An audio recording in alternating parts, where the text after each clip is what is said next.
Penggunaan teknologi NASA untuk hewan ternak itu bisa hanya menggunakan Fiterna dan juga dengan menggunakan paket untuk peternakan. Paket untuk ternak kita bisa gunakan Fiterna, POC NASA, dan juga PPT Hormonic yang kemasan 100 ml.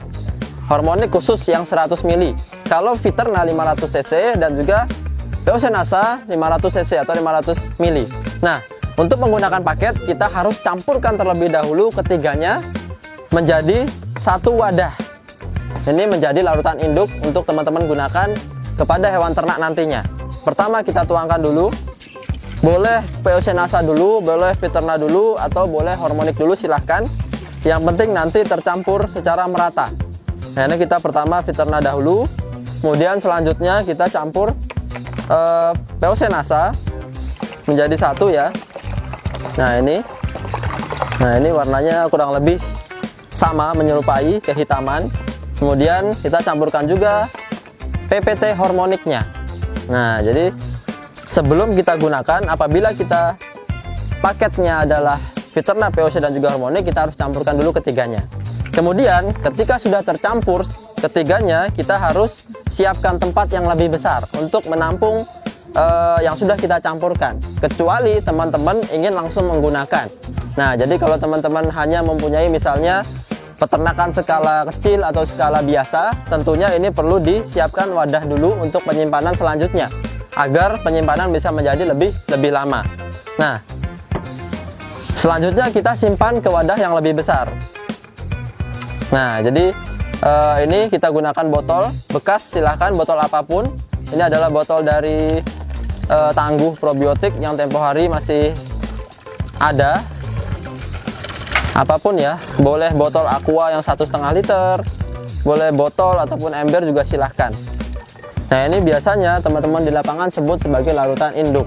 Nah, dari larutan ini nanti akan kita gunakan, kita praktekkan untuk penggunaan masing-masing hewan ternak. Nah, jadi seperti itu teman-teman. Kalau kita sudah biasa menggunakan, kita hanya mengambil satu tutup botol dari campuran ini, digunakan sesuai dengan kebutuhan hewan ternak yang akan kita gunakan. Untuk hewan kecil seperti unggas, itu kita cukup satu tutup botol saja. Digunakan satu tutup untuk 10 liter air minum. Untuk ternak sedang, kambing ataupun domba, itu kita berikan setengah tutup atau kurang lebih 5 cc atau 5 mili. Nah, karena satu tutup ini kurang lebih 10-12 mili. Nah, kemudian untuk ternak besar, sapi, kemudian kerbau atau kuda, itu kita berikan full satu tutup untuk satu ekor per harinya. Jadi teman-teman juga harus membedakan ternak apa yang kita gunakan sehingga nanti dosisnya atau cara penggunaannya tepat. Saat ini kita akan gunakan untuk hewan ternak sedang. Dalam hal ini adalah kambing dan juga domba. Penggunaan pada kambing dan juga domba itu teman-teman bisa lakukan di dua metode. Yang pertama, kita bisa digunakan atau dicampurkan pada hijauan pakan. Nah, jadi hijauan pakan. Jadi kalau teman-teman tidak menggunakan pakan yang lain, hanya rumput saja, teman-teman bisa campurkan juga di pakan rumput atau hijauan. Kemudian teman-teman juga bisa campurkan dengan pakan tambahan lainnya. Umumnya adalah katul ataupun kulit kedelai, mungkil kedelai, dan lain sebagainya. Itu juga teman-teman bisa campurkan. Dalam hal ini biasa disebut dengan komboran. Nah, jadi bisa di dua penggunaan ya. Pertama juga bisa dicampur ke rumput dan juga bisa dicampur ke komboran. Nah, rumput yang bagus itu sebaiknya sudah melalui proses pencacahan. Artinya kita luaskan dulu permukaannya dengan cara dipotong menjadi lebih kecil. Kalau teman-teman tidak punya alatnya, bisa gunakan seperti arit ataupun lain sebagainya. Silahkan sesuai dengan apa yang ada di lapangan ataupun di tempat teman-teman. Kita lihat proses pencacahannya. Kemudian setelah ini yang sudah kita campur tadi, ini ya, kalau teman-teman tadi masih ingat, setelah kita campur, ini adalah campuran Fiterna, POC, dan juga Hormonic. Nanti akan digunakan untuk campuran dari pakan yang kita gunakan. Saat ini kita menggunakan untuk dicampurkan kepada rumput ataupun hijauan. Nah, yang sudah kita campur tadi itu kita gunakan kurang lebih 2 tutup botol. Nah, jadi teman-teman harus tahu, harus bisa juga memperkirakan kebutuhan hewan ternaknya seberapa. Karena dosis idealnya adalah kurang lebih setengah tutup per ekor per hari. karena di kandang sini kurang lebih ada 4 ekor ataupun 6 ya. Nanti teman-teman juga silahkan dikalikan saja sesuai dengan kebutuhannya. Nah, ini dicampur juga dengan garam boleh, campur dengan gula juga boleh, kemudian tetes tebu kalau ada juga boleh, dan juga ada katul ya. Nah, jadi kita coba buat pakan yang lengkap. Nah, jadi bukan hanya seratnya tapi juga ada karbohidratnya, sehingga si kambing itu sudah cukup nutrisinya. Nah, ini dicampur secara merata dulu. Sekarang kita siramkan. Boleh pakai alat, boleh pakai tangan. Ya. Nah, pencampuran ini boleh pakai tangan ya, biasa saja. Boleh pakai alat ataupun pakai tangan boleh. Yang penting dicampur secara merata, menyeluruh, sehingga di semua bagian nanti sudah tercampur dari teknologi kita. Lalu kita taburkan. Nah, setelah dicampurkan air, baru kita taburkan katulnya. Atau kalau teman-teman nggak ada bekatul, susah bekatul, silahkan boleh pakai apapun yang ada di daerah teman-teman, seperti mungkin ada polar, kemudian ada kulit kedelai dan lain sebagainya. Nah, umumnya penggunaan ini kurang lebih 3 kilo sampai 6 kilo. Lagi-lagi tetap sesuai kebutuhan yang ada di peternakan teman-teman sekalian. Nah, ketika sudah diratakan baru kita aduk. Nah, diaduk secara merata.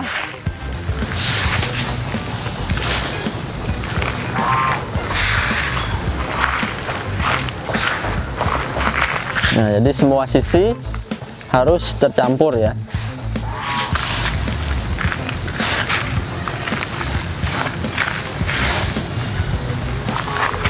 Hijauan atau rumput yang digunakan itu memang sesuai dengan yang ada di lokasi teman-teman sekalian. Nah, apapun bisa. Kalau di tempat teman-teman ada jerami ataupun limbah pertanian apapun juga boleh digunakan. Dicampur saja, tidak apa-apa. Daun kering ataupun batang jagung, nah itu juga boleh digiling dulu, kemudian dicampurkan menjadi pakan ternak. Intinya jangan sampai terlalu basah atau terlalu banyak airnya. Ini disimpan sampai 1 bulan, 2 bulan, 3 bulan, 6 bulan silahkan. Nah, ini disimpan 1, 2, 3 bulan silahkan, tetapi kita juga harus tahu bahwa kadar airnya tepat. Betul. Nah, tidak terlalu basah ya. Nah, seperti ini. Seperti ini. Nah, lembab. Bahasanya mamel. Mamel katanya kalau bahasa godean, bahasa Jawa. Iya. Ya, jadi seperti ini. Nah, ini kita siam dalam drum atau dalam tong. Ya. Jadi ketika sudah jadi seperti ini, apabila langsung ingin digunakan silahkan boleh, tetapi juga kalau ingin disimpan juga boleh menjadi nanti fermentasi. Nah, jadi disimpan dalam drum ataupun wadah yang ditutup secara rapat. Untuk jangka panjang. Nah, itu untuk jangka panjang. Selain kita berikan pada pakan, kita juga boleh campurkan ke air minumnya. Nah, jadi kalau teman-teman mungkin membuat pakan juga diberikan, tetapi sisanya juga ada dan itu bisa digunakan untuk air minum. Kita juga bisa gunakan pada pakan basah atau komboran. Nah, sehingga teman-teman juga bisa campurkan ke pakan basahnya, dan ini kita cukup gunakan sebanyak 1 tutup botol dicampur ke pakan kurang lebih 3 kg. Nah, jadi ini yang kita gunakan adalah kulit kedelai dan juga ada bekatul. Nah, ini untuk menjadi pakan basahnya atau komborannya. Nah, ini kita campurkan dulu, siapkan air untuk mencampurkannya nanti. Lalu kita masukkan ini. Oke.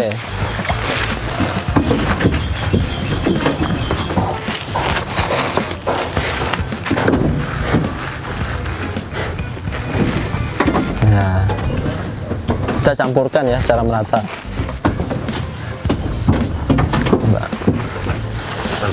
Oke. Jadi boleh juga dengan campuran yang lain, sumber energi, sumber serat, sumber protein juga lebih bagus. Bisa gunakan bungkil kedelai ataupun konsentrat yang ada di pasaran juga boleh, silahkan. Atau dengan gunakan katul juga tidak apa-apa. Seringkali komboran juga tetap harus dicampur dengan hijauan. Artinya mungkin pagi komboran atau sore hijauan. Nah, tetapi kalau memang hanya 1 tunggal itu pun tidak masalah, tidak apa-apa. Nah, ini sudah jadi, kemudian kita sajikan ke hewan ternak, dalam hal ini adalah kambing dan domba.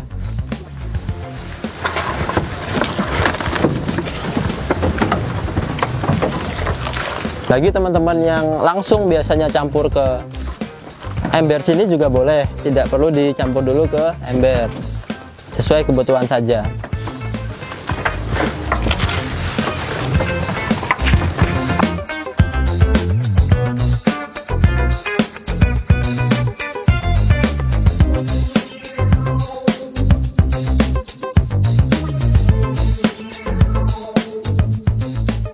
Demikian apa yang dapat kami sampaikan pada kesempatan kali ini. Dengan menggunakan Viterna, POC maupun PPT Hormonic yang kemudian kita jadikan satu menjadi larutan induk, kita sudah bisa berikan ke seluruh hewan ternak kita. Tadi kita sudah cobakan untuk membuat pakan dicampurkan ke hijauan dan juga ke pakan komboran, sehingga teman-teman juga bisa menduplikasi dan juga digunakan untuk hewan ternaknya. Semoga apa yang kami sampaikan pada kesempatan hari ini bisa bermanfaat. Demikian dari kami, tetap semangat, tetap sehat, dan semangat pagi.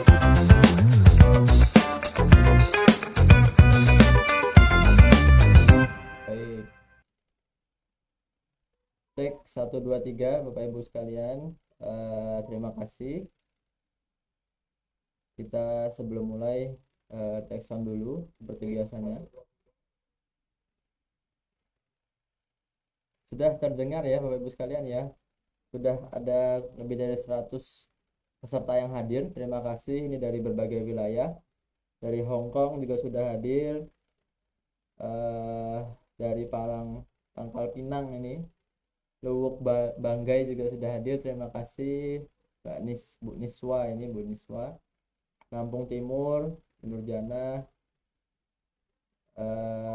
Terima kasih. Samarinda pun sudah hadir.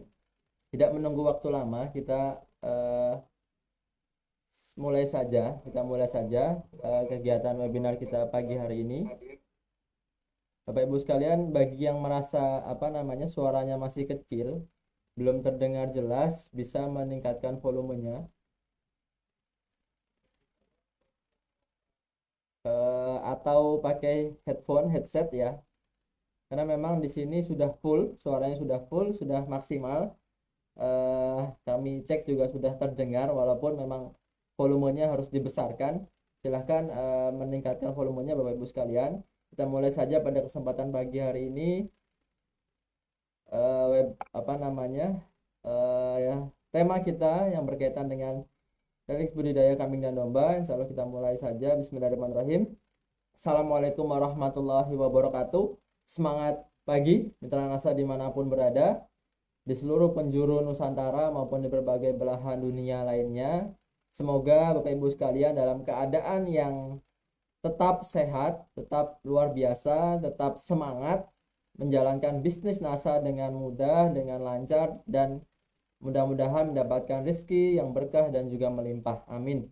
Kami dari perusahaan terus mendoakan supaya kita semua bisa kembali dalam keadaan normal dan juga bisa mensupport apapun yang Bapak Ibu mitra NASA butuhkan, baik untuk menunjang bisnisnya maupun berkaitan dengan teknologi dan juga materi-materi yang kemudian bisa dibagikan oleh kami melalui tim TS PT Natural Nusantara.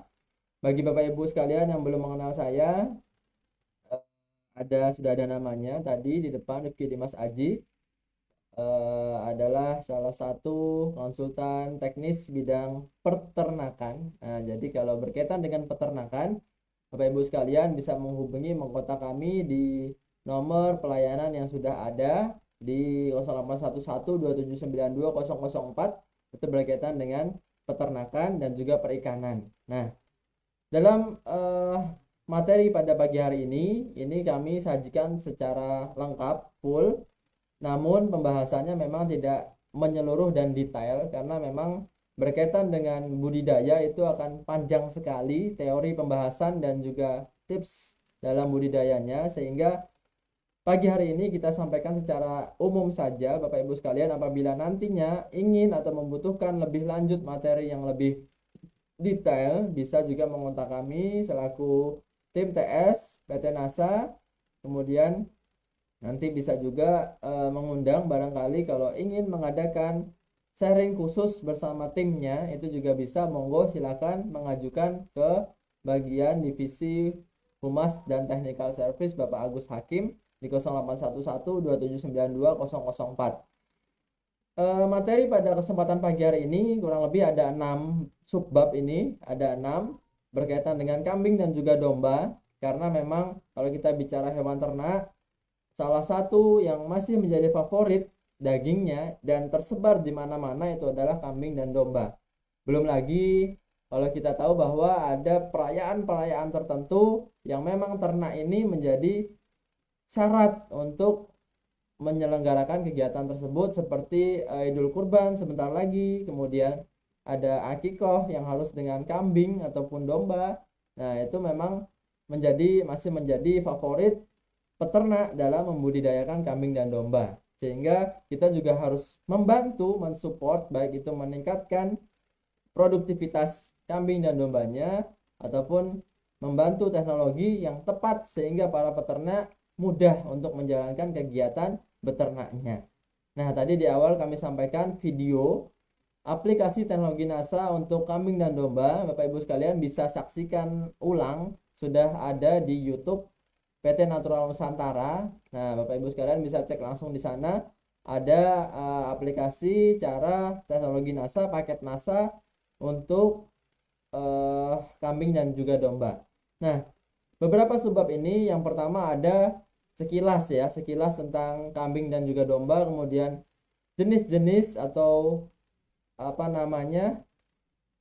yang membedakan antara kambing dan domba, kemudian mengapa tidak sama, kemudian ada kambing apa saja, domba apa saja, sehingga ini nanti berkaitan dengan kemudahan kita kepada para customer, kepada konsumen, kepada peternak untuk berdiskusi, bertanya, dan mengestimasi kira-kira dengan domba ini mampu nggak kita tingkatkan produktivitasnya. Nah, mampu sampai maksimal seberapa, nanti juga itu penting menjadi bahasan kita. Kemudian yang ketiga adalah perkandangan, kandang yang tepat, kemudian bagaimana kita mempersiapkannya, dan juga bisa berpengaruh terhadap produktivitas.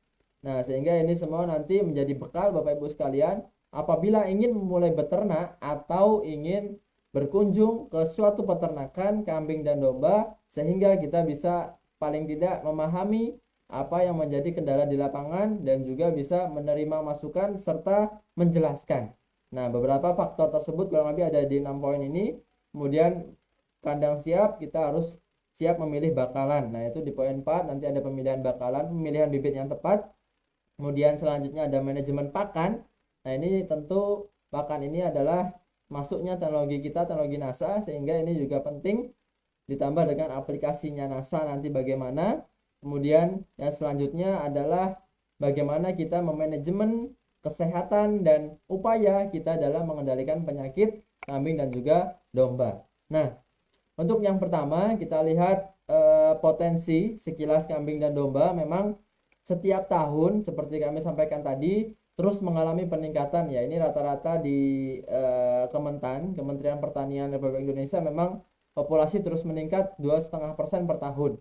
Nah, silahkan Bapak Ibu kalau mau memulai usaha kambing dan domba, masih sangat dibutuhkan pasarnya, bebas menjual, dan juga harganya terus stabil. Nah, kalau kita lihat populasinya, ini yang sebelah kiri itu ada domba yang ada tanduknya itu identik dengan domba 17,8 juta, dan kambing ada 18 juta ekor di Indonesia. Nah, ini masih terus ditingkatkan. Mengapa? Karena untuk memenuhi jumlah penduduk yang padat sekali sampai dengan 270 juta jiwa. Nah, penduduk Indonesia tentu harus ditingkatkan dengan kambing domba yang banyak pula, kebutuhan pangan yang tinggi pula. Nah, kalau kemarin kita baru saja merayakan Hari Krida Pertanian, disitulah para peran petani, peternak kemudian bisa terus semangat. Kita juga harus menyemangati untuk menyediakan pangan bagi kita semuanya. Nah, dari potensi yang sangat lebar, populasi yang terus bertambah ini tentu juga harus ditunjang dengan teknologi yang tepat, menjadikan peluang dari teknologi itu masuk untuk meningkatkan populasi dan menangkap potensi yang lebar tersebut. Nah, sehingga kita punya teknologi yang sangat tepat, yang itu sudah sebelumnya dijelaskan khusus di bab bedah fiterna ya, itu ada beberapa faktor mengapa kita harus mengeluarkan fiterna, kemudian kandungannya dan sebagainya, sehingga ini sangat tepat untuk dipadukan dengan hewan ternak apapun, dalam hal ini pada kesempatan pagi hari ini yaitu kambing dan domba. Nah, potensi tersebut memang kalau kita lihat tinggi sekali, mulai dari kebutuhan harian, daging harian.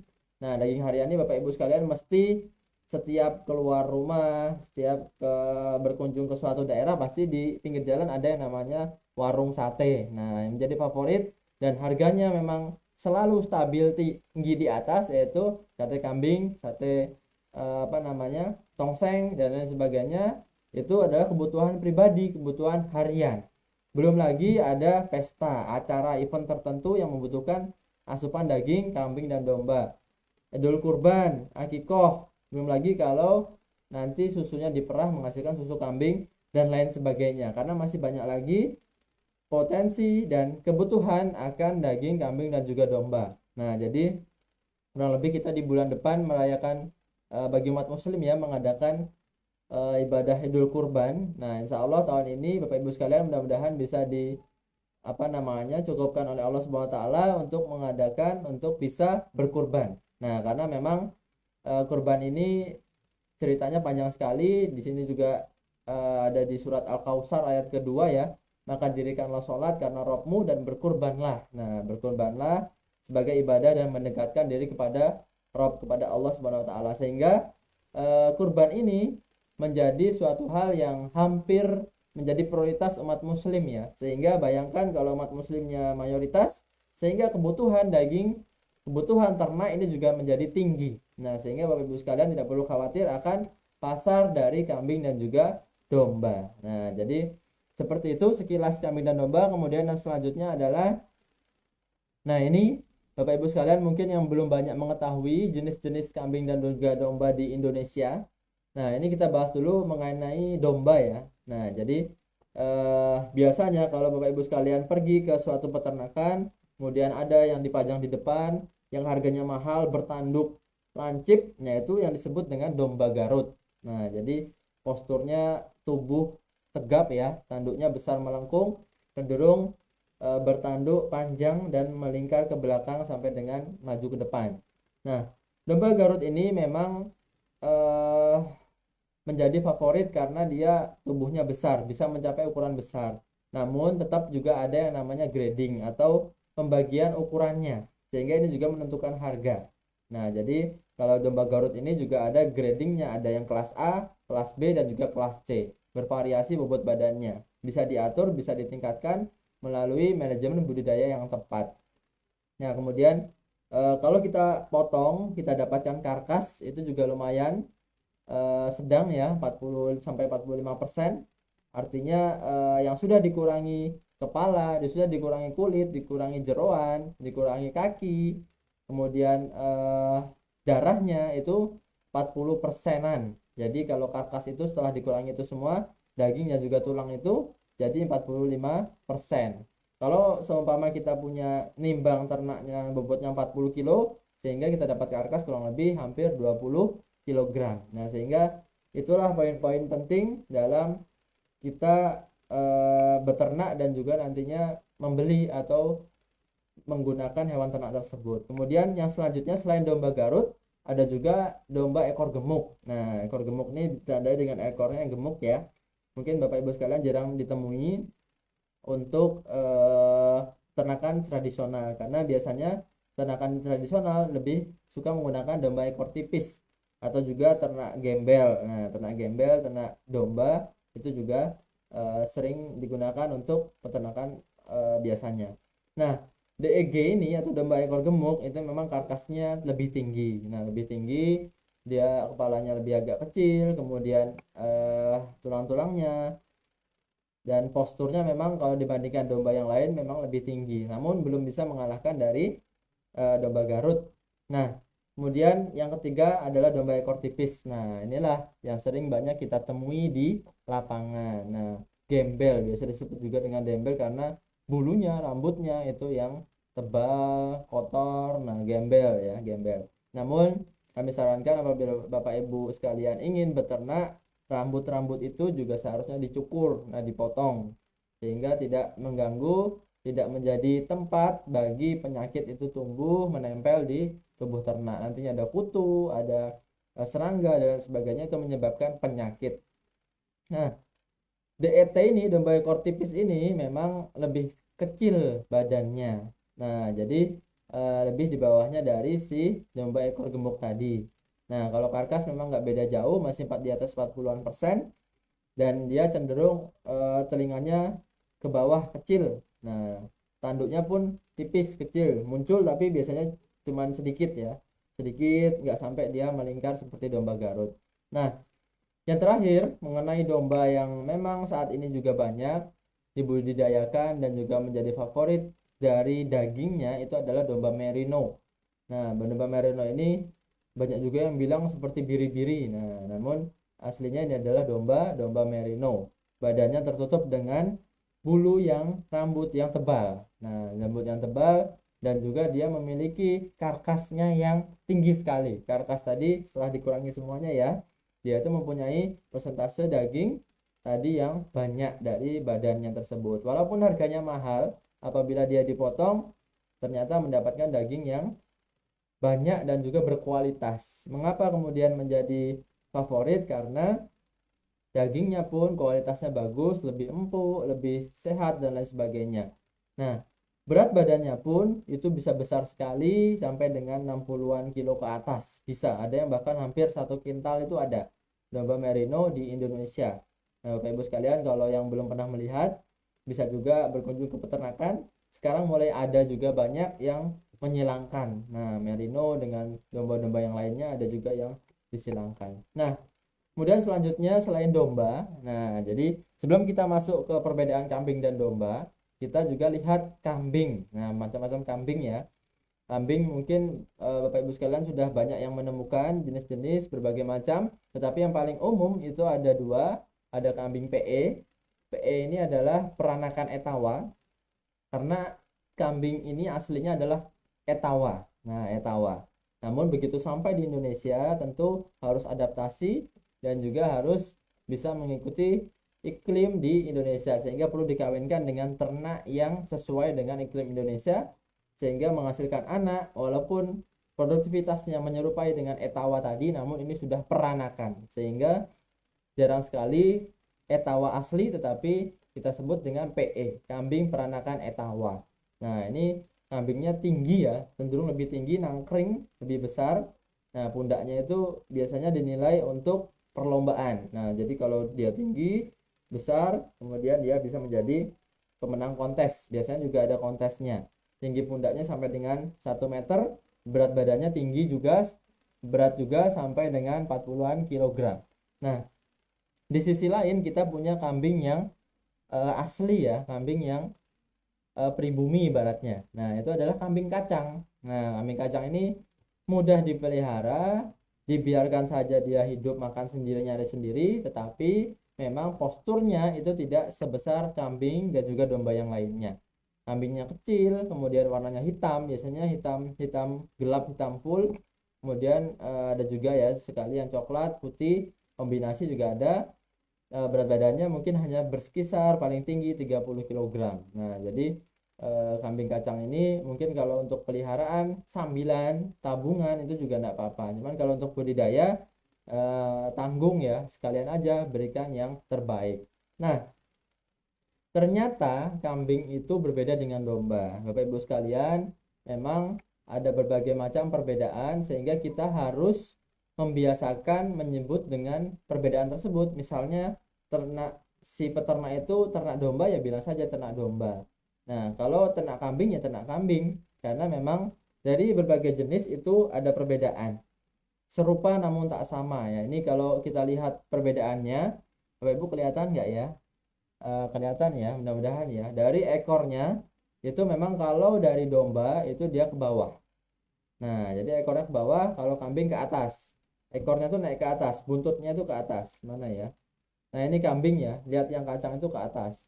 Kalau domba dia ke bawah. Kemudian makannya, nah ini berkaitan juga nanti dengan budidaya, karena kalau kita campurkan antara kambing dan domba, mereka nanti tidak cocok. Domba pakannya ini lebih suka ke rumput karena dia bergerombol berkoloni, sedangkan biasa di luar kandang. Kemudian kalau kambing itu dia suka juga dedaunan. Nah, rumput yang pendek, kemudian daun-daunan, yang legum-legum. Nah, sehingga pakannya nanti akan berbeda. Nah, kemudian kalau sifat perilaku juga berbeda karena kambing itu lebih suka sendiri, sehingga kandang-kandang kambing itu biasanya dia lebih baterai, lebih sendiri-sendiri dibanding dengan domba yang kandangnya itu lebih nyatu, satu luasan 2 kali 2 misalnya diisi 3 sampai 4 ekor misalnya, itu domba tidak apa-apa, tidak masalah. Kemudian kalau fisik, tentu domba ini bulunya, rambutnya lebih tebal daripada kambing, kemudian telinga dan tanduk itu juga berbeda. Nah, kalau tanduk dia melengkung ya kalau domba, kalau kambing biasanya dia ke atas dulu. Nah, itu perbedaannya. Nah, sekarang pertanyaannya adalah, yang Bapak Ibu sekalian makan di pinggir jalan atau yang biasanya Bapak-bapak beli sate kambing, itu adalah sate kambing atau sate domba? Nah, siapa yang bisa jawab? Tulis di komentar, sate kambing atau sate domba. Apalagi Bapak Ibu sekalian yang sudah melihat langsung penyembelihannya dari sate-sate yang dijual di pinggir jalan itu. Nah, ayo. Jadi, nah ini menjadi pertanyaan kita dan juga menjadi apa namanya?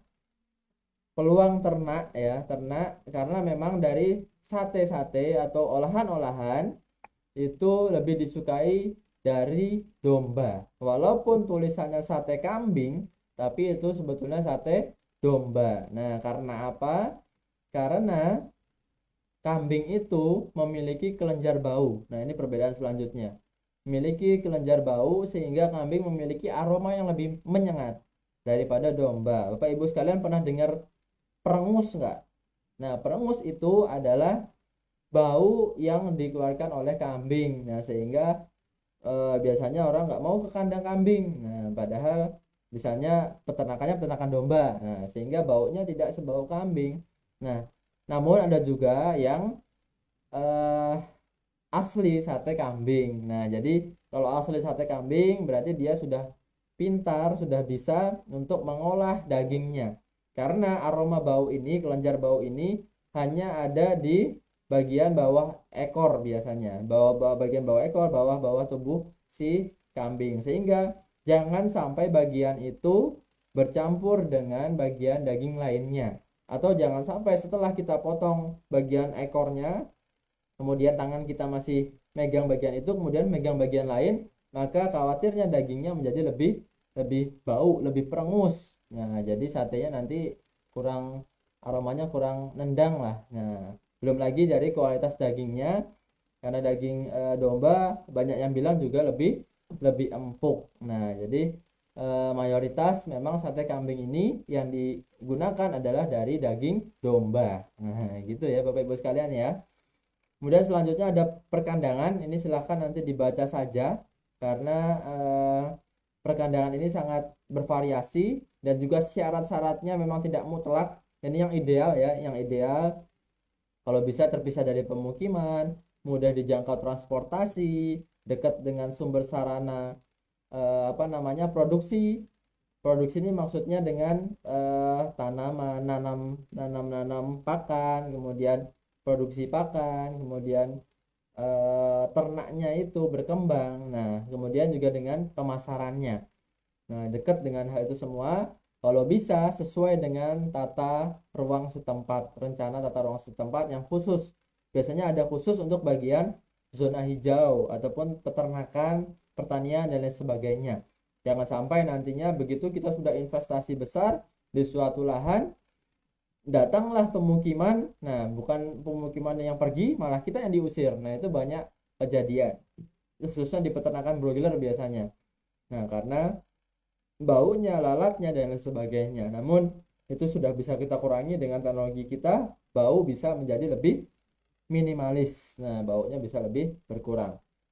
Nah, Poin yang kedua adalah dalam merencanakan model kandang ini ada berbagai macam juga. Ada yang kandang panggung, kandangnya di atas, ada juga kandangnya di bawah, di dasar, di lantai. Nah ini kalau showroom kita itu dua-duanya adalah kandang panggung, model panggung, kandang modern. Memang mempunyai keunggulan yang lebih baik, lebih bagus karena memang lebih bersih. Lantainya kering, tidak mudah becek.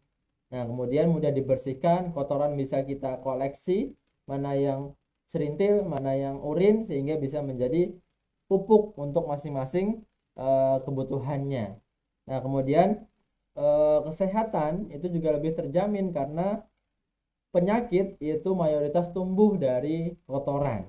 Nah, dari sesuatu yang kotor. Apabila kotor tersebut kita bisa hilangkan, maka penyakit juga bisa kita minimalkan sehingga penyakit itu hilang, tidak datang ke kandang kita. Nah, memang kekurangannya ini membutuhkan modal yang lebih.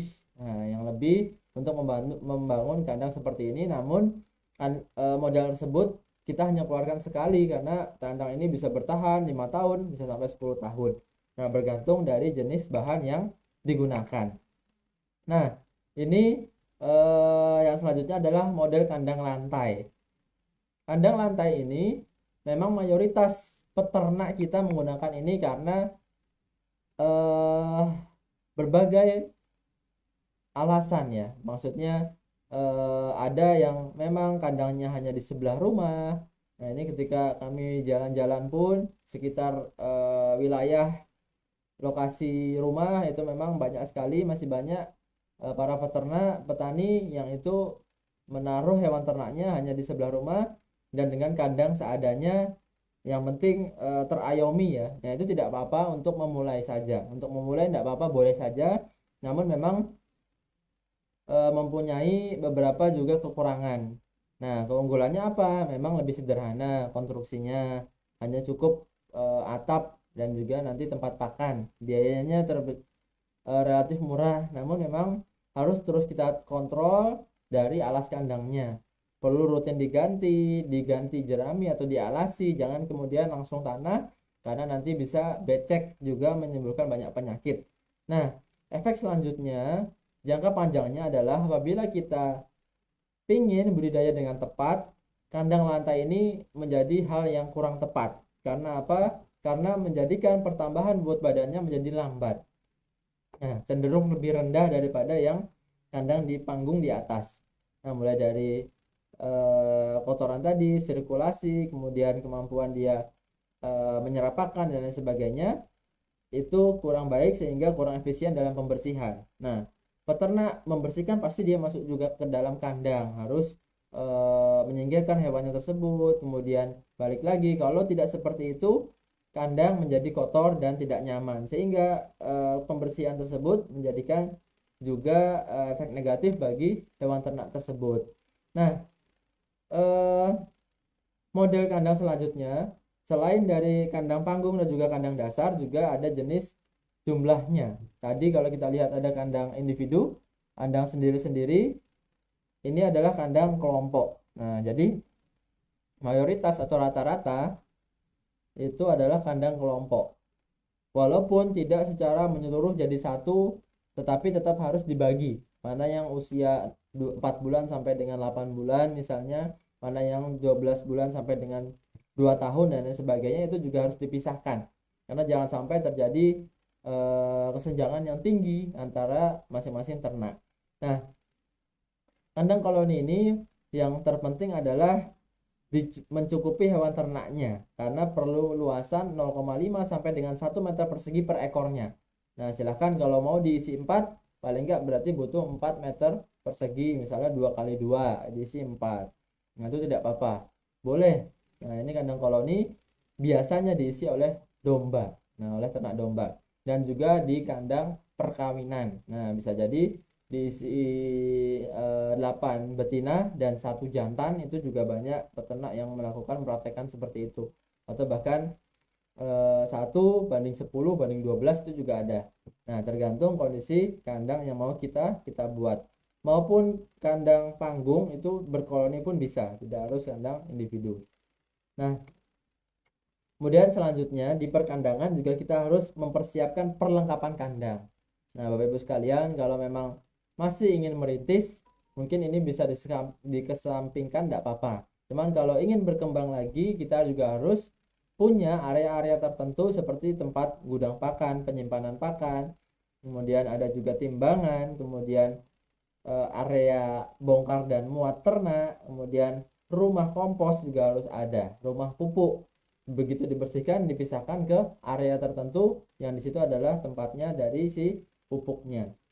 Nah, kemudian yang keempat ini adalah pemilihan bibit. Nah, jadi kalau tadi kita bicara jenis-jenis, Bapak Ibu sekalian sudah tahu mana kira-kira yang sudah mau mengincar ternaknya apa. Kemudian dari kandangnya sudah disiapkan juga, kandang panggung maupun kandang dasar, silahkan yang manapun boleh.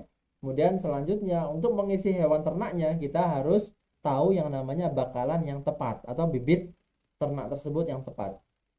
Jangan sampai kita membeli hewan bibit kok harganya murah sekali. Nah, padahal kita tidak tahu catatan recordingnya. Bisa jadi orang tuanya memang kecil, tidak besar-besar, genetiknya jelek dan lain sebagainya. Karena tetap harus berpengaruh terhadap pertumbuhan hewan ternaknya dari bibit tersebut. Nah, syarat yang pertama untuk kita memilih kambing atau domba yang akan kita budidayakan untuk menghasilkan daging itu umurnya 4 sampai 8 bulan. Mengapa harus umur segitu? Nah, karena memang lajunya masih sangat tinggi-tingginya. Nah, jadi ibarat manusia adalah usia-usia dari pertumbuhan. Usia pertumbuhan, bukan lagi dia berhenti tumbuh. Nanti kalau kita udah beli di umur 1,5 tahun, ya kita baru cuman bisa menambah isi perutnya saja, penggemukannya saja, tidak menambah postur dan lain sebagainya. Nah, kemudian selanjutnya bukan hanya pertumbuhannya yang tinggi, tetapi efisien dalam penggunaan pakan. Jadi FCR-nya rendah. Jadi pakan itu lebih efisien, lebih banyak yang diserap di usia-usia umur segitu. Nah, kemudian di usia bobot 4-12 ini diupayakan minimal beratnya itu sudah mencapai 15 kg. Nah, jadi 4 bulan ini dia baru lepas sapih ya, lepas sapih, kemudian sudah bisa mandiri diberikan pakan seperti biasa. Sampai dengan 12 bulan nanti sudah lebih dari 25 kilo, lebih dari 30 kilo, itu sudah sangat bagus. Nah, berkaitan dengan umur 4-8 bulan dan juga bobotnya kisaran minimal harus masuk 15 kg. Kemudian yang selanjutnya adalah dari jenis kelaminnya.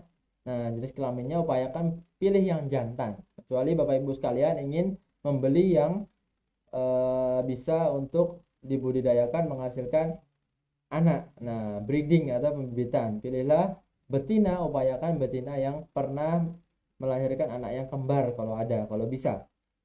Nah, kemudian selain jenis kelamin dan juga ada kesehatan, tentu kita juga harus lihat kondisi ternak sehat itu bagaimana. Nanti akan kita ulas di bab khusus di bagian upaya dari mengendalikan penyakit dan juga kesehatannya.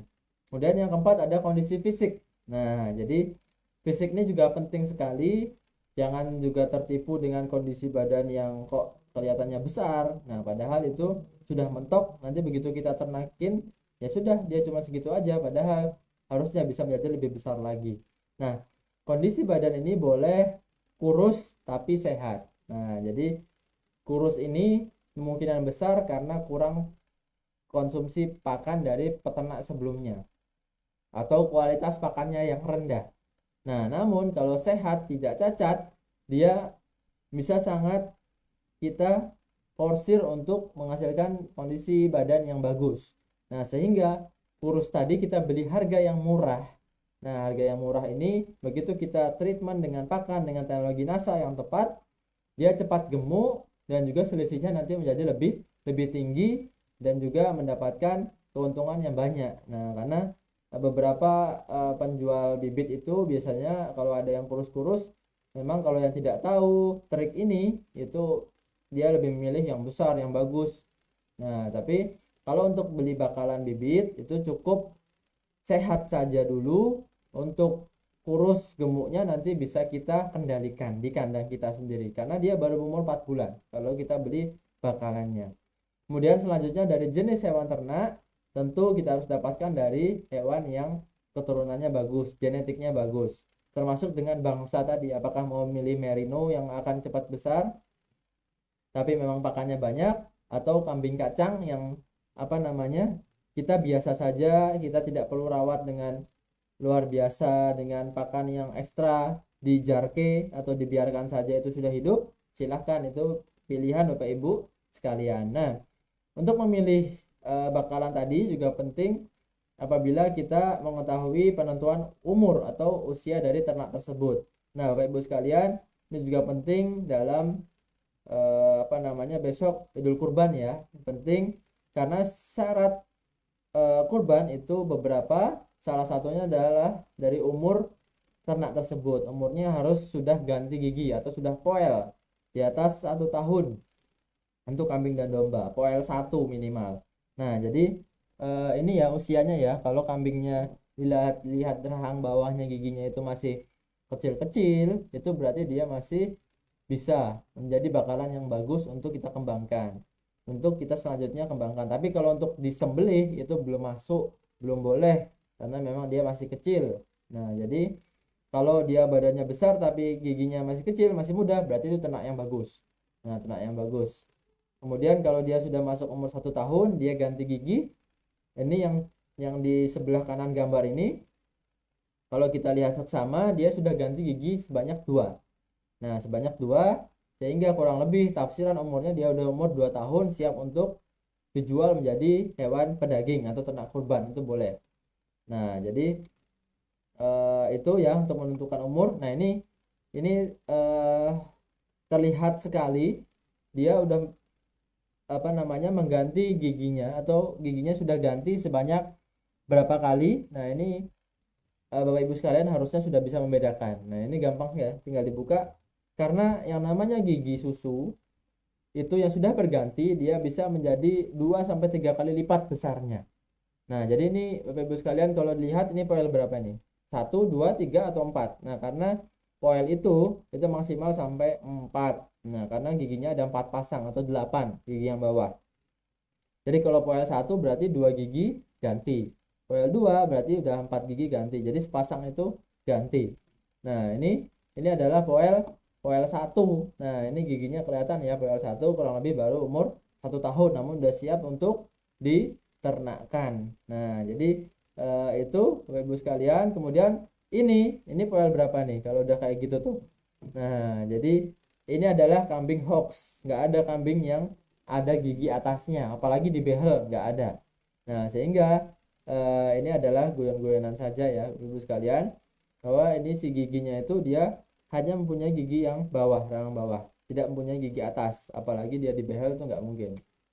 Nah, kemudian selanjutnya adalah faktor yang penting dalam budidaya. Nah, salah satu faktor yang penting dalam budidaya yaitu manajemen dalam pakan. Nah, karena apa? Karena pakan ini biaya produksi yang juga sangat tinggi sampai dengan 70%. Sampai dengan 70%, sehingga manajemen harus tepat. Nah, Bapak sekalian, dalam manajemen ini ada beberapa faktor, ada beberapa bagian. Ini saya bagi saja. Silahkan kalau yang minat nanti akan saya bagikan filenya. Bapak Ibu sekalian bisa baca ulang. Dibaca ulang saja manajemen pakan ini. Ada jenis pakan hijauan, kemudian juga ada konsentrat. Nah, yang penting adalah ini, Bapak Ibu sekalian, apabila ingin memberikan hijauan, ingin memberikan rumput, maka harus dilayukan terlebih dahulu. Maksudnya dilayukan adalah didiamkan, jangan kemudian begitu nyari di sawah, nyari di lahan masih segar kemudian langsung diberikan, itu sebaiknya jangan. Nah, karena apa? Untuk menghindari yang namanya kembung dan cacingan. Nah, karena dari hijauan segar itu kadar airnya masih sangat tinggi, resikonya kembung tadi, kemudian juga bisa membawa telur-telur dari cacing. Nah, jadi kalau ada cacing, itulah yang masuk ke dalam tubuh ternak, netas dan juga hidup menjadi cacingan. Efeknya adalah hal itu. Nah, sehingga perlu adanya pelayuan. Nah, misalnya apa? Misalnya pagi kita cari, kemudian hijauan tersebut kita berikan sore harinya, atau sore harinya kita berikan besok paginya, atau sorenya lagi. Nah, jadi seperti itu untuk menghindari resiko-resiko dari penyakit. Nah, pertanyaannya adalah mengapa kambing yang kita umbar itu tetap hidup, Pak? Padahal dia makan hijauan yang segar. Nah, jawabannya adalah dari kambing-kambing atau domba tersebut, dia tidak mungkin memakan semua rumput yang ada di lahan tersebut. Dia juga pintar untuk memilih. Nah, kalau ibarat kita mungkin begitu disuguhkan makanan, misalnya prasmanan, wah langsung piringnya penuh misalnya, lauknya banyak. Nah, tidak untuk hewan ternak malahan. Sehingga kita kalau ada istilah eh, nakal, nah itu ngalah-ngalahi hewan. Nah, itu istilahnya seperti itu karena hewan pun punya batasan-batasan. Dia tidak mau makan yang kira-kira ada sesuatu ataupun racun di dalamnya, sehingga dia walaupun dia diumbar, dia pilih pakan-pakan yang bisa dia makan. Nah, itu kalau langsung diberikan. Kemudian selanjutnya, oke, ini ada pertanyaan lumayan ya. Kambing behel tadi katanya ada yang. Oke, lanjut ya Bapak sekalian. Saya minat filenya Pak. Oke Pak Ahmad Johar, boleh nanti saya share di grup pertanian organik NASA. Silahkan di download sendiri setelah materi ini selesai. Kemudian selain kita berikan yang segar, kita juga bisa simpan. Nah, atau kita olah. Misalnya hari Minggu kita cari rumput sebanyak-banyaknya untuk kebutuhan Senin, Selasa, Rabu, Kamis. Nah, sehingga kita bisa simpan, kita bisa olah. Nah, olahnya itu dengan teknologi yang namanya fermentasi. Nah, itu juga bisa boleh diterapkan. Cuman memang ada beberapa faktor, ada beberapa hal untuk membuat ini berhasil, karena memang fermentasi ini adalah proses pemeraman. Bisa jadi dia meningkatkan dari kualitas hijauannya. Karena apa? Karena dia bisa mengurangi beberapa racun di dalamnya dan juga bisa meningkatkan pencernaan hewan ternak. Caranya bagaimana? Nah, caranya seperti ini. Nah, sebelum sampai dengan caranya, memang fermentasi ini menjadi pakan yang saat ini viral ya, banyak peternak yang menggunakan karena memang sangat praktis. Praktis sekali. Maksudnya bagaimana? Karena memang kita buat sekali banyak. Contohnya 3 atau 4 drum itu seperti gambar di belakang Pak bapak-bapak yang lagi chopper hijauan, dia cari rumput sembarang. Kadang campur juga dengan jerami, campur dengan rumput ilalang, campur juga dengan rumput-rumput sawah biasa. Dicoper, dimasukkan, dipotong kecil-kecil, barulah dia olah menjadi pakan fermentasi. Nah, jadi hijauan yang kurang berkualitas bisa menjadi lebih bagus hasilnya. Nah, itulah disebut dengan meningkatkan kualitas. Kalau mengawetkan tentu dia menjadi lebih awet karena diperam. Kemudian juga membantu pencernaan. Nah, ini caranya. Nah, ini nggak perlu ditulis, Bapak sekalian juga nanti sudah, kalau udah dapat filenya udah aman, bisa diterapkan. Nah, teknologi kita yang digunakan yang menjadi utama dalam fermentasi memang adalah tangguh probiotik. Nah, tapi mohon maaf Bapak sekalian, masih dalam proses perpanjangan atau perizinan, sehingga belum ada saat ini produk tangguh probiotik, sehingga Bapak Ibu sekalian bisa sementara gunakan produk probiotik lainnya terlebih dahulu, tetapi tetap dicampur Viterna untuk melengkapi nutrisinya. Nah, jadi 4 tutup botol Viterna plus 4 tutup botol tangguh probiotik untuk atau per 60 sampai 100 kg pakan fermentasi atau hijauan tersebut.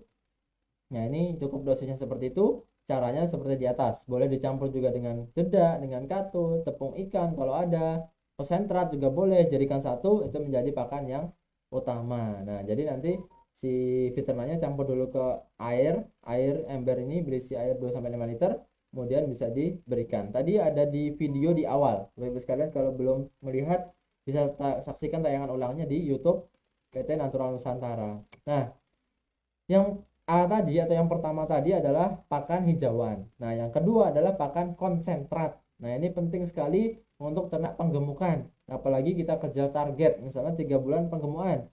Tentu ada beberapa sumber pakan lainnya. Di antaranya adalah sumber energi, sumber protein, dan sumber mineral. Namun tidak perlu khawatir Bapak Ibu sekalian, karena untuk melengkapi itu semua itu sudah ada terkandung dalam kandungan teknologi NASA semuanya. Sumber protein asam amino, mineralnya ada juga, bahkan DPOC juga lebih tinggi. Kemudian vitaminnya pun ada. Nah, sehingga selain kita tambahkan yang real, misalnya tambahkan sumber energi seperti dedaknya langsung, polarnya langsung, onggoknya langsung, ketela dan lain sebagainya, kita juga bisa tambahkan teknologi NASA untuk melengkapi sumber energi tersebut, bahkan sumber proteinnya. Nah, sehingga kita juga harus tetap tambahkan, nah ini catatannya, catatan tetap juga harus tambahkan beberapa sumber pakan, tapi teknologi NASA ini membantu untuk menyerap pakan tersebut di hewan ternaknya, namun juga bisa untuk menambahkan. Nah, untuk menambahkan melengkapi. Nah, jadi selain pakan hijauan juga butuh pakan konsentrat. Karena apa? Karena hewan ternak itu minimal kebutuhan protein kasarnya adalah 14% per harinya. Nah, jadi kalau hanya pakan hijauan itu kurang lebih, kalau rumput-rumput biasa hanya 9%, bahkan kalau jerami 4%. Nah, kebutuhan proteinnya harus ditunjang dengan konsentrat tadi, sehingga dia apabila dijadikan satu, dia meningkat kualitas pakannya menjadi sesuai dengan yang dibutuhkan hewan ternak. Sehingga tidak heran bahwa di lapangan, khususnya di peternak kita, itu sudah ternak 6 bulan, 1 tahun. Bagaimana Pak, kok nggak gendut-gendut, nggak besar-besar? Karena dia pakannya hanya baru memenuhi untuk hidupnya, untuk berkembangnya itu belum ada. Nah, sehingga perlu kita tambahkan. Nah, hijauan pun harus yang berkualitas. Nah, namun tidak perlu khawatir, tadi kita juga bisa tambahkan teknologi NASA untuk melengkapinya. Selanjutnya adalah penyusunan ransum ya. Ransum ini terserah Bapak Ibu sekalian, boleh mencampurkan dari apa yang ada di lokasinya. Kalau adanya katul, pakai katul buat campuran juga boleh. Adanya dedak dari jagung, silakan dari jagung, atau apa namanya, bungkil-bungkilan boleh, hijauan, rumput gajah, odot, raja dan sebagainya juga boleh, banyak sekali. Biasanya itu hijauan segar kebutuhannya adalah 10% dari berat badan si hewan ternak tersebut. Contohnya, misalnya ada kambing dengan bobot badan 25 kilo, berarti kebutuhan rumput hijauannya itu 2,5 kg per harinya. Hijauan segar ya maksudnya. Segar ini kan masih berat, dia masih banyak airnya juga. Tapi kalau hanya bahan kering, sudah kita keringkan, itu hanya butuh 3%, sekitar 3% dari bobot badan. Nah, jadi silahkan nanti dibaca ulang untuk pembelajaran. Kemudian dalam pemberian pakan, nah ini penting juga untuk kita mengetahui dan memanajemen pemberian pakannya. Diberikan 2-3 kali sehari. Boleh pagi sore, boleh pagi siang sore, boleh pagi sore malam juga boleh, untuk dia apa namanya, ngemil. Nah, ngemil ya, agar si perutnya terisi dan paginya tidak kembung. Nah, karena malam biasanya kalau yang kandangnya terbuka di luar, angin sedangkan perutnya kosong, nah itu bisa menjadikan resiko kembungnya juga tinggi. Sehingga biasanya peternak memberikan pakan hijauan rumput itu juga di malam hari sebelum dia tidur, sebelum dia masuk di fase pertengahan malam. Nah, apabila kita gunakan campuran hijauan dan konsentrat, paling tidak perbandingannya 75% dan juga 25%. Kemudian untuk pada saat adaptasi tentu konsentrat juga diberikan bertahap, dan yang jarang diperhatikan oleh peternak adalah air minum. Nah, air minum ini juga wajib diberikan terus-menerus. Nah, harus standby, harus ada. Karena apa? Karena ternak nanti kalau dia pakan saja tidak ada air minum, dia akan berhenti mencari minum dulu. Kalau nggak ada minumnya, dia nggak akan mulai makan lagi. Nah, jadi itu. Kemudian yang namanya domba itu lebih menyukai pakan rumput. Nah, rumput itu di bawah. Nah, sehingga Bapak Ibu sekalian, kalau ingin membuat kandang itu, kalau tujuannya ternak domba, pakannya berikan yang di bawah. Nah, cenderung di bawah. Kalau kambing dia lebih tinggi lagi, lebih tinggi sedikit. Nah, sehingga itu untuk menyesuaikan sifat-sifat fisiologis aslinya, tidak memberatkan. Domba pakannya di bawah normal seperti biasa dia di lapangan, kambing dia agak dangak karena biasanya makan dedaunan. Nah, jadi seperti itu.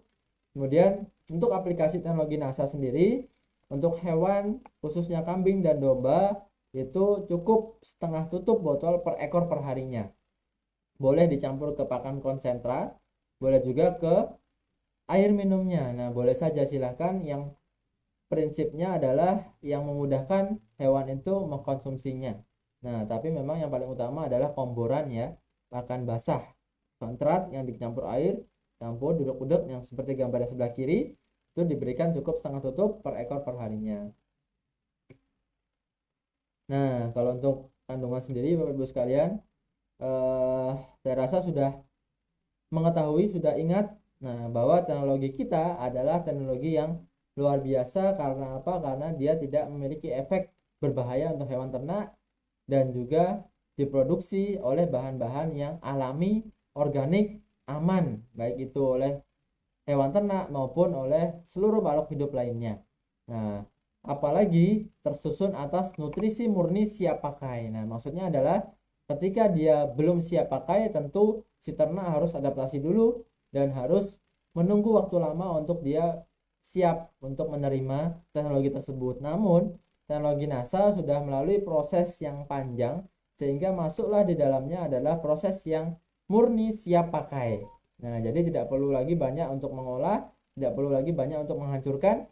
Dia masuk ke saluran pencernaan, kemudian murni langsung siap pakai untuk hewan ternaknya. Untuk ternak menghasilkan daging, dia langsung membentuk sel-sel baru. Kemudian kalau susu dia membentuk VFA juga bisa. Kemudian kalau untuk ternak menghasilkan telur, misalnya di layer di ayam, itu dia masuk ke fungsi untuk meningkatkan produktivitas telurnya. Nah, sehingga Viterna ini masuk melalui pakan ataupun air minum, dia akan langsung bypass. Nah, masuk aja langsung ke bagian penyerapan di usus halus atau di fili-filinya, sehingga dia mudah diserap, membantu pakan-pakan setelahnya untuk bisa diserap juga sehingga meningkatkan kecernaannya. Nah, kemudian yang poin terakhir di bagian kesehatan dan pengendalian penyakit, ini juga penting sekali. Jangan sampai ternak itu mati karena kita tidak tahu bahwa ternak itu sebelumnya terkena penyakit. Nah, banyak sekali yang begitu mati dia baru bertanya, "Pak, kenapa kok sudah pakai NASA ternak saya mati?" Nah, padahal matinya itu karena penyakit, ada juga karena kutu, ada juga karena tungau, ada juga terkena virus. Nah, banyak sekali. Sehingga teknologi kita digunakan itu juga tetap harus melihat kondisi-kondisi faktor yang lainnya untuk memaksimalkan dalam produktivitas ternak kambing dan juga domba. Nah, tentu dari nafsu makan kita sudah bisa lihat nafsu makan baik dan juga normal, berat badan, kotoran. Nah, ini penting sekali Bapak Ibu sekalian. Apabila terjun ke lapangan melihat kondisi kotoran yang tidak normal, tentu ini juga menjadikan pertanyaan bahwa ternaknya ini kondisinya sehat atau tidak. Yang tidak sehat bagaimana? Dia terlalu basah, kemudian terlalu padat juga bisa menjadi kendala, dan juga terlalu cair. Nah, jadi tidak normal. Kemudian dari mata sudah bisa dilihat ya, kalau dia normal, matanya jernih, kemudian melihat dan tidak suram. Kalau suram biasanya lebih cenderung seperti mengantuk, itu tandanya tidak mempunyai suatu gejala penyakit tertentu. Kemudian kalau didatangi atau dihampiri orang, misalnya kita masuk ke kandang, dia cenderung berdiri, nah bangun. Tapi kalau dia hanya seperti biasa santai, kemudian hanya duduk-duduk, kok nggak takut dan lain sebagainya, itu bukan naluri aslinya, sehingga bisa dianalisa juga bahwa ini perlu sesuatu treatment, bisa jadi juga dia sakit. Nah, kemudian kulit ini berkaitan juga nanti dengan rambut, dengan bulu. Ini juga bisa mendeteksi cacing, bahwa biasanya kalau ternak cacingan itu bulunya cenderung kering, kemudian kusut berdiri. Nah, itu tanda-tanda bahwa kambing ternak tersebut cacingan. Nah, sehingga perlu namanya obat cacing. Nah, untuk pengendalian penyakit sendiri, teknologi kita berperan di dalamnya dalam hal sebagai upaya dalam pengendalian dan juga meningkatkan kekebalan tubuh di bagian vitamin ya, di bab vitamin. Nah, di bagian nutrisi tadi di nomor 1, 2, 3. Kemudian kalau di bagian kesehatan upaya pengendalian penyakit, ini adalah di vitaminnya, bahwa sudah lengkap, ada vitamin A, D, E, K, B kompleks dan sebagainya. Vitaminnya organik, boleh saja, terserah kalau Bapak Ibu sekalian menambahkan vitamin lainnya silahkan, boleh saja. Namun dengan teknologi kita itu sebetulnya sudah bisa untuk membantu melengkapi dari kebutuhan hewan ternak tersebut. Nah, jadi itu Bapak Ibu sekalian, ini beberapa dokumentasi. Di sebelah kiri atas itu adalah showroom peternakan kambing perah kita di daerah Cebongan, Sayegan. Di belah kanan ini kambing domba Pak Widodo di daerah Jalan Godean. Bapak Ibu sekalian, kalau mampir-mampir main ke Jogja mau belajar langsung silahkan, boleh. Mudah-mudahan juga COVID ini segera berlalu, bisa segera kita berjumpa langsung. Tadi di berbagai wilayah, ada yang di Madiun, ada yang di Siak Riau, ternak apapun juga boleh, kita nanti bisa sharing langsung menuju ke lokasi Bapak Ibu sekalian berada. Nah, ini bahkan di Dubai ya. Terima kasih Bu, berbagai wilayah sudah hadir menyaksikan. Ini adalah manfaat dari teknologi kita untuk di kuantitas, kualitas, dan kelestarian. Semuanya masuk, semuanya bisa untuk melengkapi apa yang dibutuhkan oleh hewan ternaknya, meningkatkan penambahan bobot badan per hari, memacu enzim-enzim pencernaan, memberikan mineral lengkap, kemudian nutrisi itu masuk berbagai macam, kemudian kandungan asam-asam lemak tadi, VFA, volatile fatty acid, meningkatkan pencernaan, efektivitas dan efisien dalam konsumsi pakan, kemudian juga mengandung pengatur tumbuh, zat hormon alami, organik, tidak berbahaya, kemudian meningkatkan nafsu makan, mengurangi bau kotoran, dan aman untuk ternak itu sendiri dan juga lingkungan. Nah, jadi tidak memiliki efek samping yang berbahaya. Nah, ini untuk ulasan ini khusus tentang Viterna, Bapak Ibu sekalian bisa lihat mengapa bisa menampakkan bobot badan, mengapa dia bisa mengurangi kotoran, bau kotoran. Nah, itu ada di pembahasan mengenai kupas tuntas Viterna, dan juga ada di yang juga ada di dalam Facebook grup kita ini. Nah, jadi sekian, terima kasih atas partisipasi, atas waktu Bapak Ibu sekalian untuk meluangkan waktunya kita sama-sama belajar di sini. Sharing, memang kendala saat ini adalah kita hanya satu arah. Bapak Ibu sekalian, apabila nanti ada pertanyaan mungkin yang saya belum sempat baca di komen, itu nanti Bapak Ibu bisa langsung WA saja, bisa telepon juga boleh. Itu di kontak nomor saya, yaitu di 0811 2792 004. Nah, dengan Mas Dimas atau Pak Dimas silahkan, siapapun boleh. Kalau mau lebih lanjut juga bisa melalui Facebook, silaturahmi, kemudian boleh juga dari YouTube. Bapak sekalian, kalau yang memiliki YouTube bisa juga lihat, pantau kegiatan ataupun yang berkaitan dengan teknologi NASA untuk peternakan perikanan juga ada di sana, di Review Dimas Aji TS. Kemudian di email juga boleh, silahkan.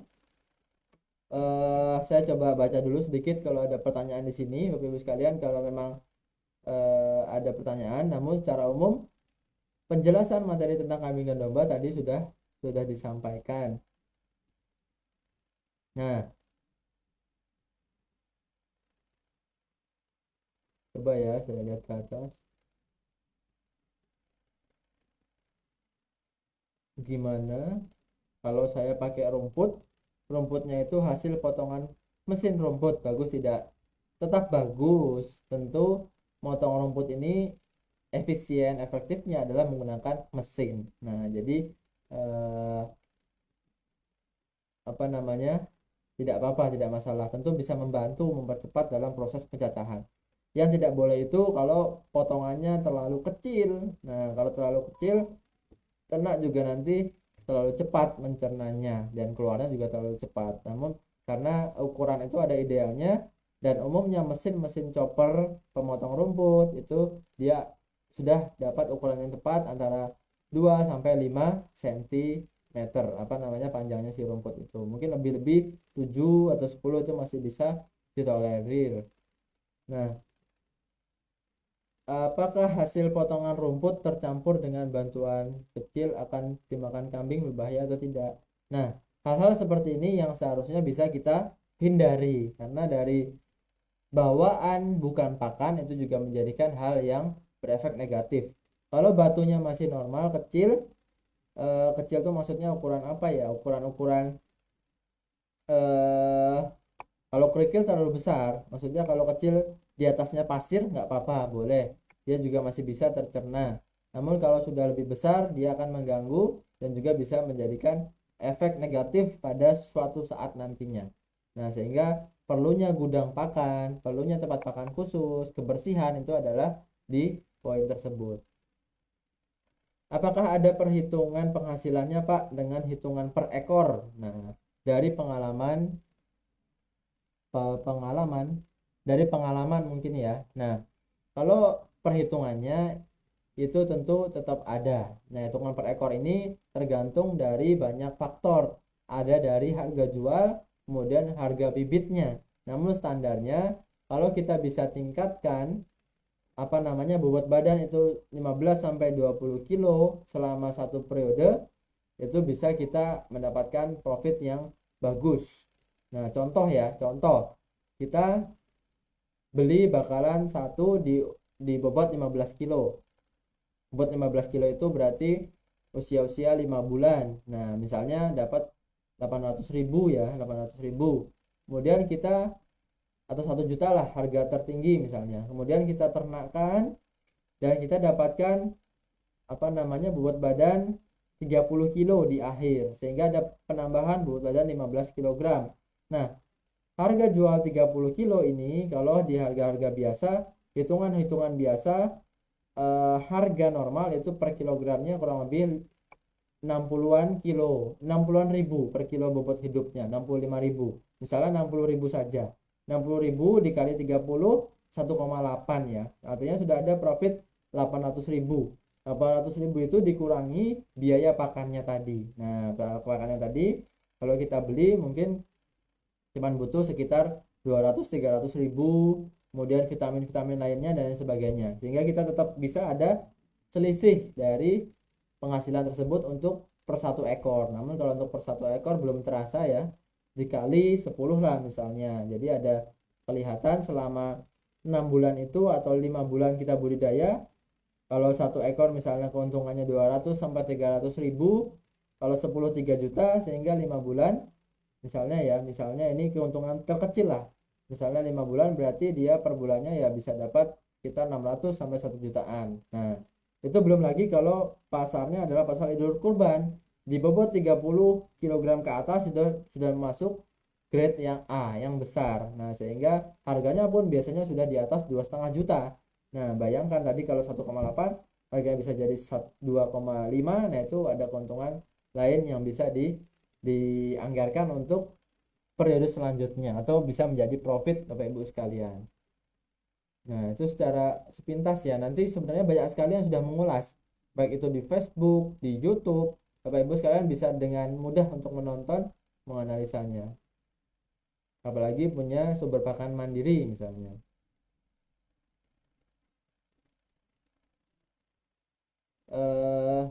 Pakan dengan ampas tahu boleh sekali. Ampas tahu ini kandungan proteinnya juga tinggi. Boleh kalau ada, ini menjadi pakan, salah satu pakan yang unggul. Namun tetap harus ada hijauannya, harus tetap ada rumputnya tadi ya. Paling tidak 70% banding 30%, karena ini adalah hewan herbivora, pemakan rumput. Jangan sampai sifat aslinya itu hilang, nanti dia ada penyakit namanya sapi gila. Nah, sapi gila itu karena dia terlalu banyak diberi pakan yang lain, rumputnya sedikit. Nah, itu ada dulu kasus, sehingga sekarang ada pembatasannya. Baik, seperti itu Bapak Ibu sekalian, terima kasih yang sudah menyaksikan sampai dengan akhir. Semoga apa yang kami sampaikan pada kesempatan pagi hari ini bisa menjadikan semangat, bisa menjadikan manfaat, dan juga bisa dipraktekkan, menjadikan peningkatan omset Bapak Ibu sekalian untuk menjual atau memasarkan, membagikan ilmu tentang teknologi NASA untuk hewan ternak. Semoga bukan hanya menjual tetapi juga membagikan amal jariah, karena kita bisa membantu peternak melalui produk kita, melalui teknologi NASA. Mereka senang menemukan teknologi yang tepat, mereka senang mengaplikasikannya dengan mudah, mereka senang mendapatkan produksi yang meningkat dari yang sebelum-sebelumnya. Untuk itu kami ucapkan terima kasih sebesar-besarnya. Tetap jaga kesehatan, tetap semangat, tetap sehat, dan semangat pagi. Wassalamualaikum warahmatullahi wabarakatuh. Salam sehat semuanya. Terima kasih.